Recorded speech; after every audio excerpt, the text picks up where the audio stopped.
ठीक है, मैं सीधे तिवारी जी के पास चलता हूँ। तिवारी जी, अब ये कट्टी कट्टी चल रही थी कांग्रेस से, अब दोस्ती दोस्ती हो जाएगी। लेकिन दीपक जी, नेशनल टेलीविजन पे इन्होंने घोषित किया कि मैं बैचलर हूँ, अपने से खाना बनाता हूँ। तो फिर मैं कहूंगा most eligible bachelor Shehzad Poonawalla ji. मेरा ऑलरेडी कमिटमेंट है पार्टी के प्रति। और उज्ज्वला किसको मिलता है, ये भी बोला आपने? अरे हमारे साथ जो काम करते हैं, हमारे सब साथी हैं, उनको काम मिलता है। उज्ज्वला मिलता है। घनश्याम तिवारी बताइए, दोस्ती हो गई कांग्रेस वालों से, चिरकुट नेताओं से? आप जानते नहीं, भारतीय जनता पार्टी गरीब लोगों की पार्टी है। इनके सभी कार्यकर्ताओं को मुद्रा लोन मिलता होगा, उज्ज्वला मिलता होगा। ये तो आम आदमी है जो अमीर लोग हैं, जो 1200 का सिलेंडर खरीदता है। देश के 80 करोड़ लोग वो अमीर लोग हैं, जिनके बच्चे बेरोजगार रह जाते हैं वो अमीर लोग हैं, वरना जय शाह जी बेरोजगार थोड़ी हैं। तो भारतीय जनता पार्टी के अमीर गरीब का पैमाना अलग है। वो अडानी जी को इतने गरीब थे कि उनको अमीर बनाने में 8 साल 10 साल से लगे हुए हैं, वो छोड़ दीजिए। जहां तक ये चुनावों का 5 राज्यों के चुनाव की हम बात कर रहे हैं, ये तो मैंने पिछले विमर्श में स्पष्ट कर दिया कि भारतीय जनता पार्टी की शुरुआत 2019 से जो हुई थी इन राज्यों में, वो लगभग 50% से ज्यादा वोटों से हुई थी। इन सभी राज्यों में भारतीय जनता पार्टी स्वीप की थी और उस समय भी नरेंद्र मोदी जी के चेहरे में चुनाव लड़ा था, इस बार भी लड़े हैं। तो वोट तो घटा ही है, प्रतिशत घटा ही है। जो भी नतीजे आएंगे 3 तारीख को दिखाई देंगे। दूसरी बात जिसे हम कम नहीं आंक सकते, वो ये नहीं आंक सकते कि तेलंगाना में जिस तरीके से चुनाव हुआ है और वहाँ सत्ता का परिवर्तन हो रहा है, और भारतीय जनता पार्टी के जो कमजोर नतीजे तेलंगाना में रहे हैं, 2019 में उनके मजबूत नतीजे थे। ये स्पष्ट है कि 2024 के नजरिए से अगर आप देखिएगा तो जनता में उत्साह नहीं है। तेलंगाना में कांग्रेस का जीतना आपके लिए खतरे की घंटी है घनश्याम तिवारी, आप समझ नहीं रहे। आपके लिए खतरे की घंटी है तेलंगाना में कांग्रेस का जीतना। आपको 15 सीटें भी नहीं देंगे उत्तर प्रदेश में उसके बाद वो, क्योंकि वो कहेंगे कि केसीआर का मुस्लिम वोट अब हमारे पास है। अब समाजवादी पार्टी के बाद मुस्लिम वोट ना जाए, नेशनल के लिए कांग्रेस के पास आई है। क्या कैसे घनश्याम तिवारी जी? 2024 का चुनाव मोदी जी की गारंटियों पे होगा। मोदी की क्या गारंटी रही है? 1200 का सिलेंडर अभी 10 साल मिला, अगले समय में 2000 का हो जाएगा। 100 रुपए का पेट्रोल 200 रुपए का हो जाएगा। 2 करोड़ युवा जो बेरोजगार। घनश्याम तिवारी जी से मैंने पूछा चिरकुट, उसका कोई जवाब नहीं। आजकल मैंने देखा है संगीत रागी जी, स्पोक्स पर्सन किसी भी पार्टी का हो, कांग्रेस का हो, सवाल का जवाब नहीं देगा, बीजेपी का हो, सवाल का जवाब नहीं देगा, सपा है, सवाल का जवाब नहीं देगा, अपनी बात बोल के निकल जाएगा। और उसके चैंपियन है, मेरे बहुत अच्छे दोस्त हैं, अनुराग भदौरिया। उसके चैंपियन है वो। लोग बहस देखते हैं तो डिस्कशन होता है। पर मैं एक बात कहना चाहूंगा संगीत रागी जी, मुझे बड़ा अच्छा लगा ये देख के कि तेलंगाना में जो है कांग्रेस आ रही है, तो इसका नेशनल इम्पैक्ट क्या होगा, इसको थोड़ा मुझे समझाइएगा। देखिए, तेलंगाना में कांग्रेस पार्टी यदि आती है तो उसका इम्पैक्ट जो है वो आंध्र के पॉलिटिक्स पर भी पड़ेगा और कांग्रेस वहाँ पर मजबूत होगी। भारतीय जनता पार्टी कभी नहीं चाहेगी कि तेलंगाना के अंदर कांग्रेस पार्टी सत्ता में आ जाए। दूसरी बात यह है कि उससे कांग्रेस का जो इंडिया गठबंधन के अंदर है उससे दबाव बनेगा। यदि ये तीनों राज्य में से खास करके यदि राजस्थान और मध्य प्रदेश उसके हाथ से छिन जाते हैं तो उसकी स्थिति थोड़ी कमज़ोर होगी, क्योंकि अभी बड़े राज्यों पर वो अपना दावा ठोक रही थी और मान कर रही थी कि जो इंडिया गठबंधन की धुरी होगी वो कांग्रेस उसकी धुरी का पोल वही होगा। लेकिन इससे थोड़ा सा अंतर पड़ेगा और यदि ये हिंदी बेल्ट से यदि ये 2 राज्य कांग्रेस पार्टी हारती है तो तेलंगाना जो है एक कंसोलेशन प्राइज़ के तौर पर उसे ज़रूर मिलेगा। महत्वपूर्ण बात है कि इंडिया गठबंधन इसके बाद कैसा स्वरूप प्राप्त करेगा। आपने चिरकुट नेताओं की बात की थी, अखिलेश जी ने कहा था कि हम 71 सीटों पर लड़ रहे हैं। आज हम देख रहे हैं कि बीएसपी जो है वो मध्य प्रदेश के अंदर उसको ज़्यादा परसेंटेज ऑफ मिल रहा है, समाजवादी पार्टी तो कहीं दिख ही नहीं रही है। जो हम अन्य 18 देख रहे हैं, कुछ देख रहे हैं, उसमें कहीं भी समाजवादी पार्टी नहीं है। एक समय समाजवादी पार्टी का डबल डिजिट के अंदर आंकड़ा हुआ करता था मध्य प्रदेश के अंदर, लेकिन वो आंकड़ा खास करके जो मध्य प्रदेश का उत्तर प्रदेश से सटे हुए इलाके होते थे उसमें अच्छा खासा उसका प्रभुत्व दिखता था। लेकिन आज वो मध्य प्रदेश की राजनीति के हाशिए पर चला गया, कहीं वो दिख ही नहीं रहा है। दूसरी बात, मुझे ऐसा लगता है कि 2019 का जब चुनाव था तो आपको ध्यान होगा कि 2018 के चुनाव में भारतीय जनता पार्टी ये तीनों हिंदी बेल्ट के चुनाव हार चुकी थी। इसके बावजूद भी बहुत ज़बरदस्त तो कमबैक की थी। एक बात बहुत साफ है कि नरेंद्र मोदी और अमित शाह जहां भी जाते हैं वो अपनी बाजी को पलट देते हैं। भारतीय जनता पार्टी के केंद्रीय नेतृत्व की ये क्षमता है कि वो हारी हुई बाजी को पलट देता है। कांग्रेस की क्षमता इस रूप में दिख रही है कि वो जीती हुई बाजी को हार जाता है। मध्य प्रदेश में जब इलेक्शन की शुरुआत हो रही थी तो हम में से कोई भी यहाँ पर आकर के बैठ करके यही कहता था कि 70-72 सीटें, और भारतीय जनता पार्टी के नेता जो लौट करके आते थे कहता था कि हम लोग अभी कंपटीशन में नहीं है, थोड़ा compete करेंगे। एज उन लोग, कांग्रेस पार्टी का एज है, ये नैरेटिव भारतीय जनता पार्टी के लोगों ने बनाया, जबकि इलेक्शन स्ट्रेटजी कहती है कि इस प्रकार की बातें कन्वेंसिंग में भी, कानों फूसी में भी नहीं बोलनी चाहिए, लेकिन ऐसी बातें हुई और नैरेटिव खड़ा हुआ।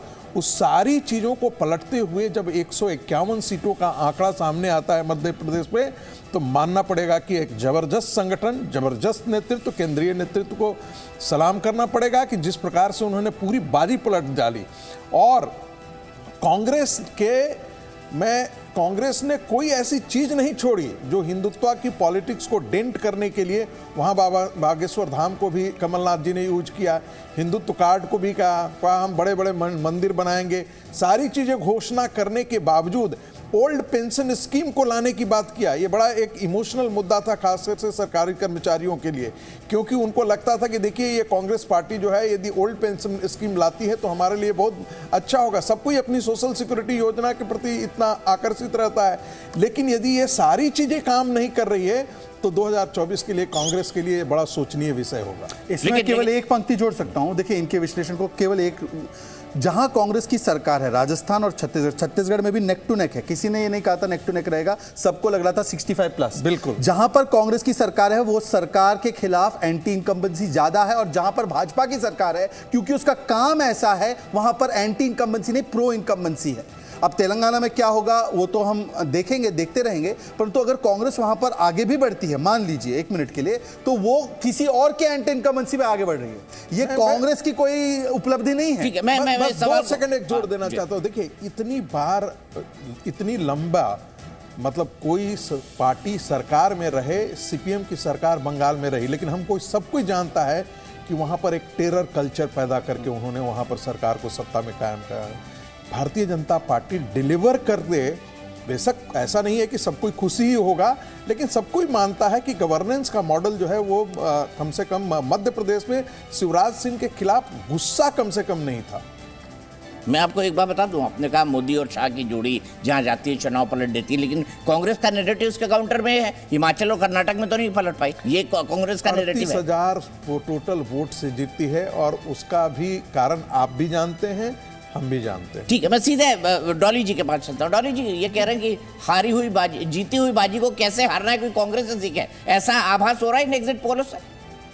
अरे तेलंगाना में भी रोड शो करके गए थे, कुछ नहीं पलटा। कर्नाटक में भी उन्हीं का चेहरा था, हिमाचल में तो बोल बोल के कह के गए थे, चिल्ला चिल्ला के मेरे चेहरे पे वोट दो, मेरे चेहरे पे वोट दो। नड्डा जी भी वहां से आए थे। तो इस तरीके की बातें करके अपने दिल को सहलाना समझाना, जहां नतीजे फेवर में आ रहे हैं बोल दो, जहां नतीजे फेवर में नहीं है वहां इस तरीके की बात कर दो, वहां उनका जिक्र भी मत करो। तो ऐसा ये लोग कर सकते हैं। और डिलीवरी की बात तो ये ना करें, क्योंकि 2 करोड़ नौकरियां हर साल देने की बात थी। अभी आप बता दीजिए 20 करोड़ नौकरियों में से कितनी नौकरी दी है। 15 लाख की बात तो इन्होंने चुनावी जुमला कह दिया। तो जिस तरीके की ये कन्वीनियंस के हिसाब से बात करते हैं। मैं अभी भी आपको कह रही हूँ 3 दिसंबर के नतीजे आएंगे, जो जनता जनार्दन का निर्णय होगा वो हम हाथ जोड़कर हमारे लिए हम उसको हम्बली एक्सेप्ट करेंगे, ऐसे ही आगे बढ़ेंगे। जो हमारे मुद्दे हैं जनता के उठाते रहेंगे, उन पर बात करते रहेंगे। हमने गारंटीज देने का विश्वास दिलाया है, हमने गारंटीज दी है अपने जिन प्रदेशों में हम काम कर रहे हैं, और जहां पर हम सरकार बनाएंगे हम आगे भी डिलीवर करेंगे। ठीक है, डॉली जी ने एक पॉइंटेड बात कही, लेकिन इस पूरे विमर्श को आगे लेकर जाते हुए कैसे देखते हैं 2024 का चुनाव शाहजहां नतीजों के बाद? 2018 में ये 5 राज्यों में जो भी हुआ, उसके बावजूद भी लोकसभा 2019 जब हुए, राजस्थान में क्लीन स्वीप, मध्य प्रदेश में 1 सीट छोड़ के क्लीन स्वीप, और हमने छत्तीसगढ़ में भी बड़ी जीत हासिल की, 11 में से 9 सीटें जीती। तो लोकसभा में लोग अलग तरीके से वोट करते हैं, विधानसभाओं में अलग तरीके से करते हैं, परंतु कांग्रेस को यह चिंता करना चाहिए कि अगर हम केवल हिंदी हार्टलैंड की बात करते हैं, अब मैं 1 मिनट के लिए तेलंगाना, क्योंकि तेलंगाना में 2018 से पहले हमारा कोई अस्तित्व नहीं था, उसके बाद 6% वोट था, उसके बाद लोकसभा में बढ़ा, उसके बाद हैदराबाद म्युनिसिपल कॉर्पोरेशन में बढ़ा, और आज हम लोग डबल होने की स्थिति में आ चुके हैं। परंतु सवाल यह है कि हिंदी हार्टलैंड में अगर हाफ कर कांग्रेस पार्टी छत्तीसगढ़ में कहीं पहुंच रही है। 1 सेकंड डॉली जी, आप बीच में क्या बोल रही है? आपको संपूर्ण भाई आपको पूरा मौका मिलेगा। डॉली जी ऐसे चीखने की आवश्यकता ही नहीं है, मैं अपनी बात खत्म कर लूं उसके बाद आप बोलिए ना, आपके तर्क थोड़ी डिले हो जाएंगे उसमें। मैं बात कर लेता हूं उसके बाद आप बोलिए। मैं ये कह रहा हूं कि राजस्थान में आप अपनी तथाकथित गारंटियों पर सरकार नहीं बचा पा रहे हैं। मध्य प्रदेश में सारे वादे करने के बावजूद भी आपकी विश्वसनीयता नहीं है, लोग 18 साल के बाद भी आपको नहीं जानना चाहते। और आपकी छत्तीसगढ़ में आप देख लीजिए एग्जिट पोल्स के पोल ऑफ पोल्स में जो निकल के आ रहा है 35 to 45 हम हैं और आप 45 to 50 में हैं, मतलब कि वहां पर भी कुछ भी खेल हो सकता है। तो इसका मतलब यह है कि धीरे धीरे करके पूरे उत्तर भारत में कांग्रेस पार्टी समाप्ति की ओर चल चुकी है। आप उसकी चिंता कीजिए। डॉली जी जवाब दे दीजिए शहजाद। कहां हैं आप उत्तर प्रदेश में पूछ लीजिए, आपके घनश्याम तिवारी से पूछ लीजिए। क्लियरली सरकार बना रही है। शहजाद जी और मैं उस दिन भी शायद किसी डिबेट में मिलेंगे, 3 दिसंबर को हम बात करेंगे। यही बुला लेंगे आप दोनों को। डॉली जी दूर को जाना, आप कंगन को आरसी क्या और पढ़े लिखे को फारसी क्या। डॉली जी बुकिंग 3 तारीख की बुकिंग आपकी भी कंफर्म, शहजाद जी की भी कंफर्म। बात कर लेंगे उस दिन भी, बात कर लेंगे। गायब है आपका भी सुपड़ा साफ साउथ से हो चुका है, आपका साउथ में कोई नाम लेने वाला नहीं बचा, लेकिन उस पर चर्चा नहीं करेंगे। ये बात करेंगे ऊपर की, इधर की। मध्य प्रदेश में सरकार आपने कैसे गिराई थी जब देश त्राही त्राही कर रहा था कोरोना से, तो आप उस समय सरकार गिराने में ताबड़तोड़ लगे हुए थे, देश की चिंता नहीं थी आपको। देखिए ऐसा है डॉली जी, यहाँ बैठकर जहां आपकी सरकार बनती है वहां ठीक नहीं बनती, तो आप विधायकों को हवाई जहाज डॉली जी मुझे पता है इंदिरा जी ने कच्चा वो दे दिया था, पर पुदुचेरी को आप नहीं मानती क्या दक्षिण भारत का हिस्सा? देश देखता है आपका, तो आपका डॉली जी सुपड़ा साफ है, उस पर भी चर्चा करिए शहजाद जी। डॉली जी चलिए मैं उसी पे कर लेता हूँ। हम थे ही नहीं। अरे डॉली जी मैं कर लेता हूँ ना, उसी पर चर्चा करता हूँ। आपने अब बोला है तो आप सुन भी लीजिए। आप पुदुचेरी में साउथ में नहीं मानती क्या पुदुचेरी को? वहां पर हमारी सरकार है।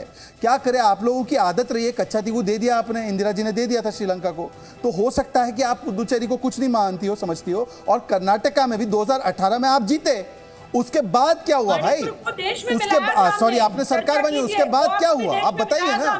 उसके बाद कर्नाटका में भी हमने स्वीप किया। चर्चा कीजिए। Z News.